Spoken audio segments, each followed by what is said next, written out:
വിവാഹത്തിന് മട്ടൻ വിളമ്പുമെന്ന് വരന്റെ വീട്ടുകാരെ അറിയിച്ചു. എന്നാൽ വിളമ്പിയതാകട്ടെ ചിക്കനും. ആകെ അടിയായി 12 പേർക്ക് പരിക്കേറ്റു.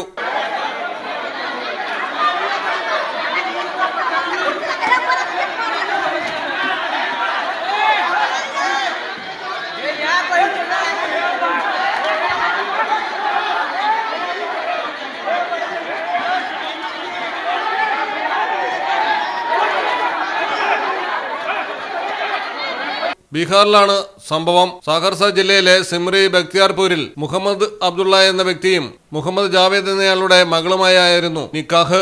വിവാഹം സമാധാനപരമായി നടന്നു. തുടർന്നാണ് വരന്റെ ബന്ധുക്കൾ ഭക്ഷണം കഴിക്കാനിരുന്നപ്പോൾ ചിക്കൻ വിളമ്പിയത്. മട്ടൺ പ്രതീക്ഷിച്ചെത്തിയവർ മുട്ടൻ ദേഷ്യത്തിലായി. ചെറിയ തോതിൽ തുടങ്ങിയ ചോദ്യവും പറച്ചിലും പിന്നീട് കയ്യാങ്കളിയിലേക്കും വമ്പൻ കൂട്ടത്തല്ലിലേക്കും മാറുകയായിരുന്നു. വടികളും ആയുധവുമൊക്കെ പരസ്പരം ആക്രമണത്തിനുപയോഗിച്ചു. പരിക്കേറ്റ 12 പേരെ സിമ്രി ബക്തിയാർപൂർ ഉപജില്ലാ ആശുപത്രിയിൽ പ്രവേശിപ്പിച്ചു.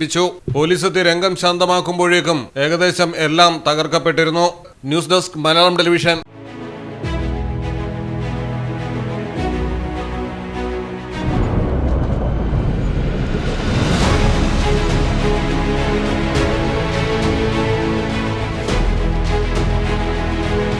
നിങ്ങളുടെ വീടിന് നിങ്ങളുടെ ഡിസൈൻ.